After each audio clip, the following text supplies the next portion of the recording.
दोस्तों कहते हैं कि देर आए लेकिन दुरुस्त आए।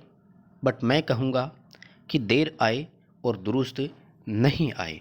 जी हाँ दोस्तों, राजस्थान टेक्निकल हेल्पर में भर्ती का इंतज़ार कर रहे आईटीआई युवाओं के लिए अभी कोई दुरुस्त समय नहीं आया है। नमस्कार दोस्तों, वीके नॉलेज इलेक्ट्रिकल में आप सभी का एक बार फिर से स्वागत है। वैकेंसी न्यूज़ अपडेट लेकर हम एक बार फिर उपस्थित हैं। दोस्तों, राजस्थान विद्युत विभाग में जो पांचों कंपनियां होती है, एक उत्पादन निगम, एक प्रसारण निगम और तीन वितरण निगम, इनमें सरकार ने भर्ती को मंजूरी दे दी है। हालांकि आईटीआई के जो टेक्निकल हेल्पर्स होते हैं उनके लिए अभी सरकार की कोई योजना नहीं है। अभी कुल 1540 पदों पर सरकार ने मंजूरी दी है, जो कि मंत्रालय कर्मचारी है और इंजीनियर्स है, ऑफिसर्स है। अभी टेक्निकल हेल्पर की भर्ती पर कोई चर्चा नहीं हुई है। दूसरी बात, जब ये पद 1540 हो सकते हैं तो दोस्तों टेक्निकल हेल्पर के लिए हम 5000 पदों तक का आइडिया ले सकते हैं, पूरी उम्मीद लगा सकते हैं। दूसरी बात, जब इन पदों को भर्ती के लिए मंजूरी मिल गई है तो टेक्निकल हेल्पर को भी कोई रोक नहीं सकता। हाँ, डिले ज़रूर हो सकता है, और डिले कितना होगा, इस भर्ती में डिले 1 महीने का मैक्सिमम और हो सकता है, क्योंकि जैसे ही इस भर्ती के लिए प्रोसेस स्टार्ट होगा तो उसके ठीक बाद में उस वैकेंसी का भी प्रोसेस स्टार्ट हो सकता है। जी हाँ दोस्तों, पूरी खबर मैं आपको बता देता हूँ कि सरकार ने मंजूरी दे दी है और कोरोना ख़त्म होने के बाद परीक्षा होगी। अब देखिए, कोरोना कभी ख़त्म नहीं होगा, ना ही इसकी कभी घोषणा की जाएगी कि कोरोना पूरी तरह ख़त्म हो जाएगा। लेकिन यहाँ कोरोना ख़त्म का मतलब ये है कि जब कोरोना के केसेज कम हो जाएंगे, क्योंकि अभी तो बढ़ते हुए सीक्वेंस में जा रहे हैं और इंक्रीजिंग हो रहा है डेली। लास्ट डेट की अपेक्षा ज़्यादा ही केस आ रहे हैं। जब ये केस कम होने शुरू हो जाएंगे और ग्राफ अपना पीक से नीचे की ओर आना शुरू होगा, तब ये समझ लिया जाएगा कि अब कोरोना ख़त्म होने की ओर जा रहा है। तो परीक्षा के लिए फ़िलहाल उन्होंने कुछ नहीं कहा है। दूसरी बात, इन पांचों सरकारी कंपनियों में 1540 पदों पर भर्तियां होने जा रही है। टेक्निकल हेल्पर इसमें शामिल नहीं है दोस्तों, ध्यान रखें। ये 1025 पद एएन और JN assistant engineer, junior engineer का है, जिनके लिए डिग्री की क्वालिफिकेशन रखी जाती है। दूसरी बात, इनका सिलेबस भी टेक्निकल नहीं है। लास्ट टाइम जो वैकेंसी आई थी उसमें टेक्निकल सिलेबस भी हटा दिया था। यदि आप डिग्री होल्डर है, असिस्टेंट इंजीनियर और जूनियर इंजीनियर की तैयारी कर रहे हैं, तो आप जो बैंकिंग सिस्टम का सिलेबस था लास्ट टाइम वही सिलेबस था, उसी के अकॉर्डिंग अपनी तैयारी करना शुरू कर दीजिए। 15 लेखा कार्मिक विंग है, यानी जूनियर अकाउंटेंट, अकाउंटेंट, इस तरह की सीटें इसमें आएगी। और 500 मंत्रालय कर्मचारी होते हैं, मिनिस्ट्रियल स्टाफ यानी एलडीसी, यूडीसी, स्टेनो, इस तरह की वैकेंसी इसमें होगी। यानी टोटल 1540 पदों पर भर्ती है। कुछ अच्छी बातें भी है इस भर्ती की, और ये है कि आपको केवल एक ही आवेदन करना होगा पांचों कंपनियों के लिए, सबसे बड़ी चीज़। दूसरी बात, एक ही मेरिट बनेगी। आपको पहले आओ पहले पाओ का ऑप्शन मिलेगा, यानी आपसे प्रायोरिटी सेट की जाएगी, प्राथमिकता आपसे पूछी जाएगी। जी हाँ दोस्तों, न्यूज़ पूरी ये है कि कोरोना संकट के बीच बेरोजगारों के लिए राजस्थान से अच्छी खबर है। जयपुर, जोधपुर, अजमेर के डिस्कॉम समेत पांचों सरकारी बिजली कंपनियों में 1540 पदों पर इंजीनियर्स, ऑफिसर्स और वर्कर्स की भर्ती होगी। सरकार और वित्त विभाग ने इस भर्ती को मंजूरी भी दे दी है।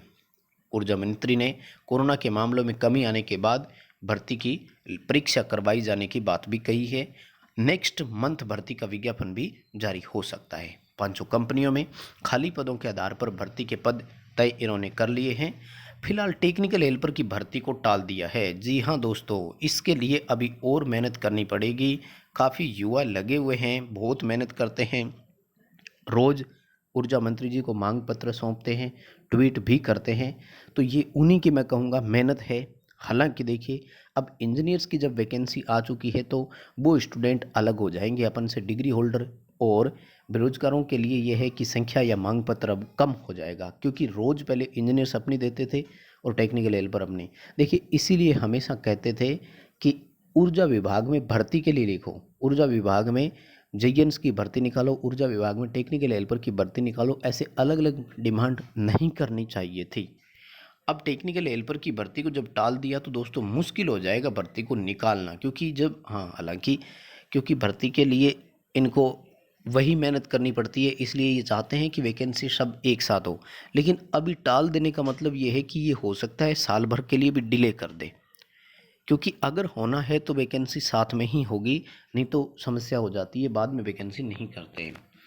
खैर, नियम जो इनके लिए बने हैं वही टेक्निकल हेल्पर के लिए रहेंगे, तो टारगेट अपना जारी रखें, मेहनत अपनी जारी रखें।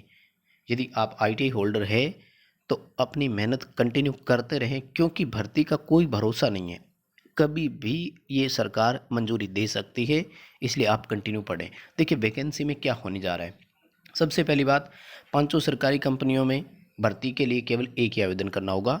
ये स्टूडेंट के लिए बेनिफिशियरी है। पहले वो तीनों निगम में डिस्कॉम में जब वैकेंसी आती थी तो फॉर्म अप्लाई करता था, और होता क्या था कि वो अ, तीनों की फीस भरता था, फॉर्म तीनों में डाल दिए, एग्ज़ाम सेम डे होता था तो किसी एक में ही दे पाता था, दो की फीस वैसे ही लग जाती थी। इस बार ये बेनिफिट। दूसरी बात, आवेदन के समय ही पोस्टिंग की वरीयता तय करनी होगी, यानी आपको पहले ही चूज कर लेना है कि पहले मुझे यहाँ दिया जाए, इसमें नहीं तो इसमें, इसमें नहीं तो इसमें। तो आप सीक्वेंस वाइज पांचों कंपनियों को सेट कर सकते हो। जैसे सबसे पहले आप उत्पादन में आना चाहते हैं तो आरवीवीएनएल को सेट कर सकते हैं, फिर आप आरवीपीएन प्रसारण को, उसके बाद में जो आपका डिस्कॉम लगता है उस डिस्कॉम को।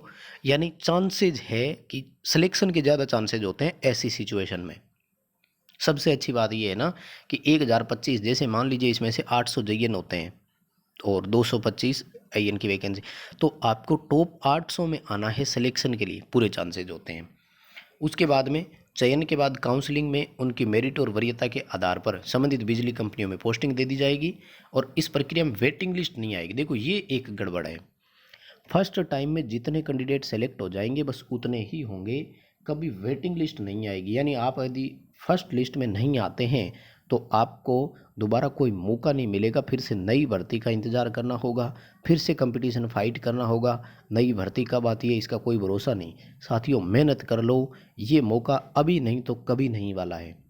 लगातार पढ़ते रहिए, हम आपको रणनीति भी बनाएंगे कि कैसे पढ़ना है। दूसरी बात, कोई यदि नौकरी छोड़कर चला जाता है या पद खाली हो गया तो वेटिंग लिस्ट नहीं आएगी और दोबारा नई भर्ती से ही उनको आना पड़ेगा। दोस्तों, यदि आप टेक्निकल हेल्पर का वेट कर रहे हैं तो मैं आपको बता दूं, 5000 पदों के लिए आप वैकेंसी मान सकते हैं, और यही सीक्वेंस रहना है। एक ही फॉर्म हमसे भी अप्लाई करवाया जाएगा, इसलिए आप लोगों के लिए भी बहुत बेनिफिशियरी रहने वाला है। साथियों, चैनल पर बहुत सारे नोट्स इलेक्ट्रीशियन और वायरमैन के पहले से अपलोड है, बेसिक इलेक्ट्रॉनिक्स, डिजिटल इलेक्ट्रॉनिक के भी बहुत सारे अपलोडेड है। आप हमारे चैनल पर जाकर टॉपिक वाइज 50-50 MCQs हमने डाले हुए हैं, सारे टॉपिक आपके कवर हो जाएंगे। प्रत्येक प्रश्न को हमने विस्तार से समझाया है, आप अच्छे से स्टडी कर सकते हैं। यदि आपका टेक्निकल हेल्पर टारगेट है, दोस्तों टारगेट ज़रूर बनाइए।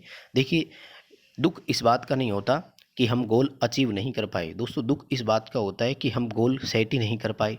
तो आप एक गोल डिसाइड कर लीजिए और टॉपिक वाइज पढ़ना शुरू कर दीजिए, प्रत्येक चीज़ आपकी कवर हो जाएगी। उसके बाद हमने मिक्स क्वेश्चन डाल रखे हैं, उनको भी आप पढ़ सकते हैं। टेक्निकल हेल्प पर आपका यदि टारगेट है तो अच्छे से मेहनत कीजिए। वीडियो पसंद आया है तो लाइक ज़रूर करें, अपने दोस्तों को आगे फॉरवर्ड ज़रूर करें। आप यदि चैनल पर नए आए हैं तो चैनल को सब्सक्राइब ज़रूर करें।